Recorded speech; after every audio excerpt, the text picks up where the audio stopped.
Good morning dear soldiers, मैं आप सबका स्वागत करता हूँ अपने चैनल पर। और आज मैं आपके सामने करंट अफेयर का एक बहुत ही इंपॉर्टेंट क्लास लेके आया हूँ, जिसमें मैं आपके सामने फरवरी मंथ यानी कि 1 to 12 तारीख के जितने भी आपके करंट अफेयर जो एग्ज़ाम में बन सकते हैं, और बहुत ही इंपॉर्टेंट क्वेश्चन है ये सब जो मैं आपके सामने लेकर आया हूँ। ठीक है, तो चलिए, मैंने आपको पहले ही बोल दिया था कि इस क्लास के बारे में कि मैं सैटरडे को लेके आऊँगा। ठीक है, ये बहुत ही इंपॉर्टेंट क्लास है आपके लिए। जो भी करंट अफेयर पढ़ना चाहते हैं इस चैनल पर भी मैं आपसे पढ़ाऊँगा, बट थोड़ा टाइम लगेगा। लेकिन आज मैं इसका स्पेशल क्लास लेके आया हूँ कि हम लोग नेक्स्ट मंथ से इसका भी कंटिन्यू क्लास करेंगे करंट अफेयर का 9 बजे सुबह। ठीक है, तो चलिए पहला क्वेश्चन के साथ हम लोग स्टार्ट करते हैं, और इसके तुरंत बाद, ठीक है, मतलब ऑलमोस्ट 11 बजे के अंदर ही मैं आपको एक रीजनिंग का भी वीडियो दूंगा, रीजनिंग और जीके का। ठीक है, उसको भी देखना मत भूलिएगा। ठीक है, तो पहला अपना कोड डिस्कस करते हैं, उसके बाद हम लोग अपना जो क्लास है उसको स्टार्ट करते हैं।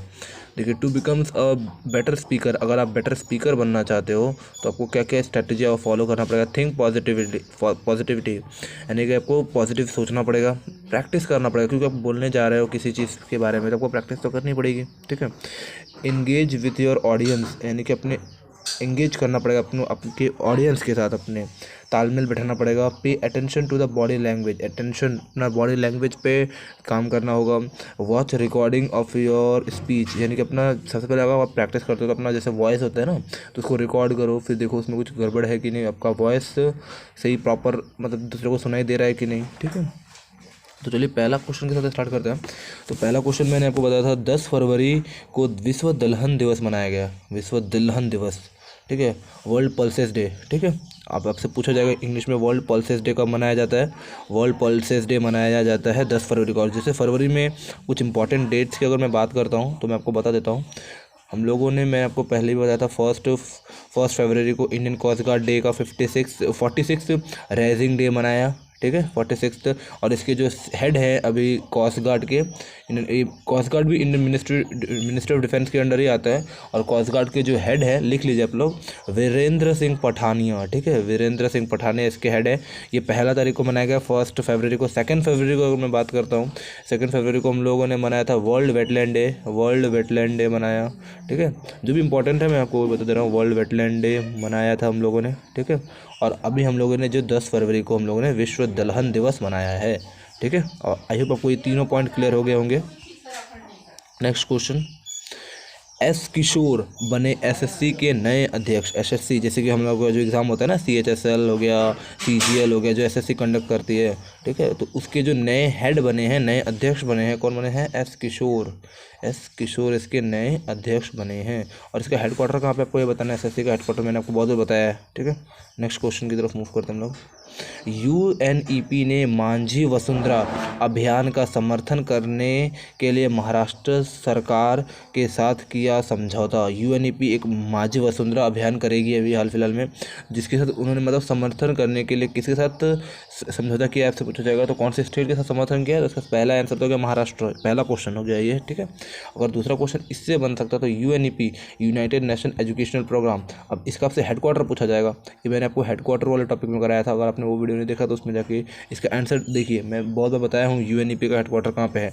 मैं आपको यूएनडीपी के बारे में बता देता हूँ। यूएनडीपी का हेडक्वार्टर तो जैसे कि यूनाइटेड नेशन डेवलपमेंट प्रोग्राम, और जो इसका हेडक्वार्टर है वो है केनिया में। ठीक है, केनिया नैरोबी। ठीक है, केनिया में इसका हेडक्वार्टर है। तो आई होप अब इसको थर्ड पॉइंट आपको क्लियर हो गया होगा पूरा। तो आपसे पूछा जा सकता है कि यूएनईपी ने किसके साथ, मांझी वसुंधरा अभियान के लिए किस सरकार के साथ, किस गवर्नमेंट के साथ समझौता किया है, तो इसका सही आंसर हो जाएगा महाराष्ट्र सरकार। अब महाराष्ट्र के सीएम एंड गवर्नर भी मैंने आपको कराया है, वो भी जाके आप लोग देख लीजिए। सीएम है उद्धव ठाकरे, और गवर्नर आपको बताना है भगत सिंह कोश्यारी थे, लेकिन अभी भगत सिंह कोश्यारी गवर्नर नहीं है। ठीक है, आप लोग को बताना है इसका आंसर। नेक्स्ट क्वेश्चन, इसमें से आपके साथ 10 पॉइंट डिस्कस करूँगा, बहुत वैल्यूएबल पॉइंट है ये सब। भारत का पहला बायोमास आधारित हाइड्रोजन संयंत्र मध्य प्रदेश में होगा स्थापित। अब देखिए, ये आपके करंट अफेयर के लिए इतना वैल्यूएबल क्वेश्चन है ये। सारे क्वेश्चन वैल्यूएबल है, बट जो मैं आपको एक्स्ट्रा इंपॉर्टेंट जो है उसको एग्जाम में डायरेक्टली पूछे जा सकते हैं, वो क्वेश्चन मैं आपको एक्स्ट्रा बता देता हूँ। जैसे ये 4th नंबर क्वेश्चन, भारत का पहला बायोमास आधारित हाइड्रोजन संयंत्र मध्य प्रदेश में होगा स्थापित। कहाँ पे होगा? एमपी स्टेट में। एमपी स्टेट की अगर मैं बात करता हूँ तो मध्य प्रदेश का कैपिटल है भोपाल, ठीक है, भोपाल इसका कैपिटल हो गया है। एसएससी, इसमें मैंने आपको लिंक करके ही याद कराया था। शिवराज सिंह चौहान इसके गवर्नर हैं। आनंदीबेन पटेल गवर्नर थी, लेकिन अभी करंट गवर्नर कौन है आपको बताना है। चलिए, गवर्नर मैं आपको दे रहा हूँ, सीएम मैं बता के दे रहा हूँ आपको, ठीक है। नेक्स्ट क्वेश्चन, आई होप आपको 4th नंबर क्लियर हो गया होगा। नहीं क्लियर हो रहा है, कोई भी अगर चीज़ आपको पता नहीं चल रहा है, अच्छे से क्लियर नहीं हो पा रहा है, तो मुझे कमेंट कर सकते हो, मैं आपको और अच्छे तरह से बताने की कोशिश करूँगा। वर्ल्ड बुक ऑफ रिकॉर्ड में दर्ज हुआ 10,000 फीट ऊंचाई पर मौजूद अटल टनल, यानी कि वर्ल्ड बुक ऑफ रिकॉर्ड में किसका नाम दर्ज हुआ है? अटल टनल। अटल टनल है कहाँ पर?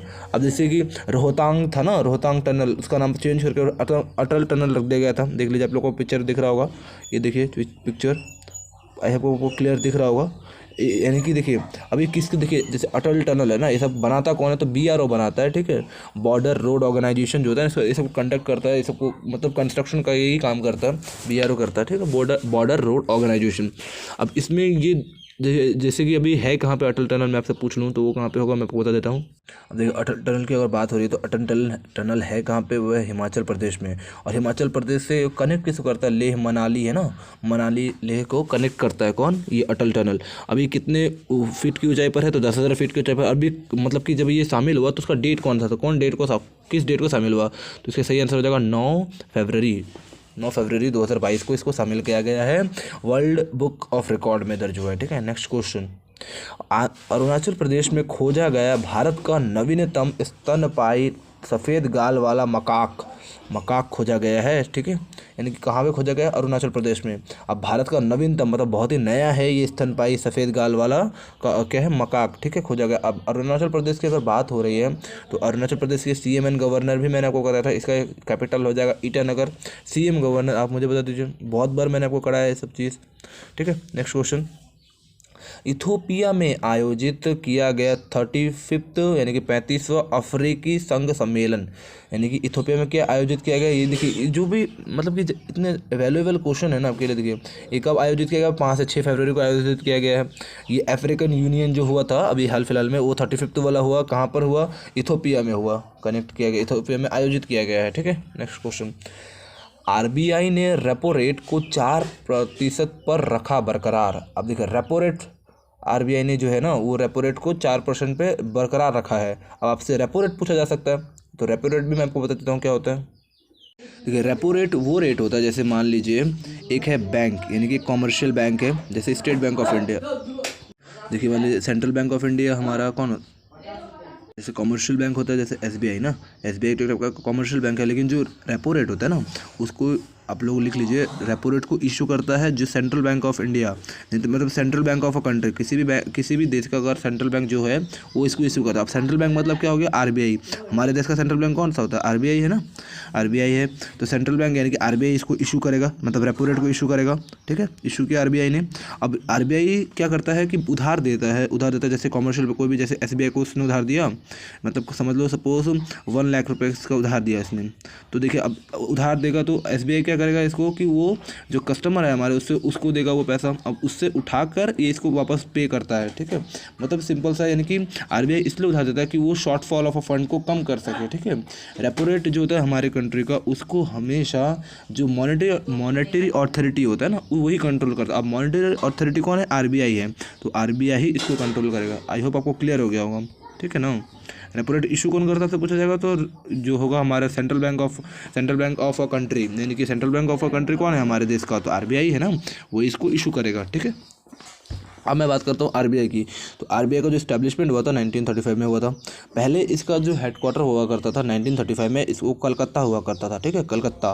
लेकिन 1937 से इसका हेडक्वार्टर कहाँ पे कर दिया गया? शिफ्ट कर दिया गया था मुंबई में, ठीक है, मुंबई में इसका हेडक्वार्टर शिफ्ट कर दिया गया।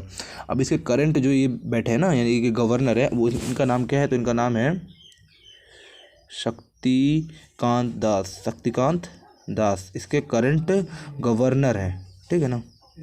इसके करंट गवर्नर है शक्तिकांत दास। तो आपसे पूछा जा सकता है कि पहले गवर्नर कौन थे? देखिए पहले जब आरबीआई जब बना था ना 1935 में, तो ये इसमें ब्रिटिश लोग का काम रूल चलता था। तो ब्रिटिश गवर्नर बने थे, तो इनका ब्रिटिश गवर्नर बने थे सर ऑसबॉर्न स्मिथ, ठीक है, पहले गवर्नर थे। और पहले जो गवर्नर, अब इंडिया की अगर बात करता हूँ, आपको ये 2-3 ही पॉइंट याद रखने हैं कि पहले गवर्नर हो गया ब्रिटिश गवर्नर, तो वो हो गया सर ऑसबॉर्न स्मिथ।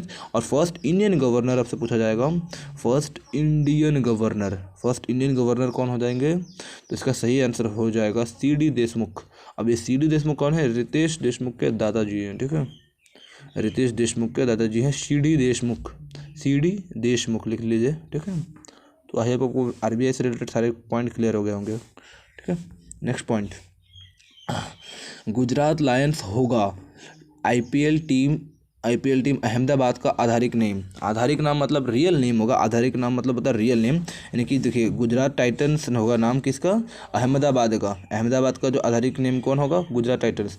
अब आपसे पूछा जा सकता है आईपीएल में, देखिए सिंपल सी बात है, आईपीएल का अभी आईपीएल स्टार्ट हो रहा है, मतलब ऑक्शन स्टार्ट होने वाला है।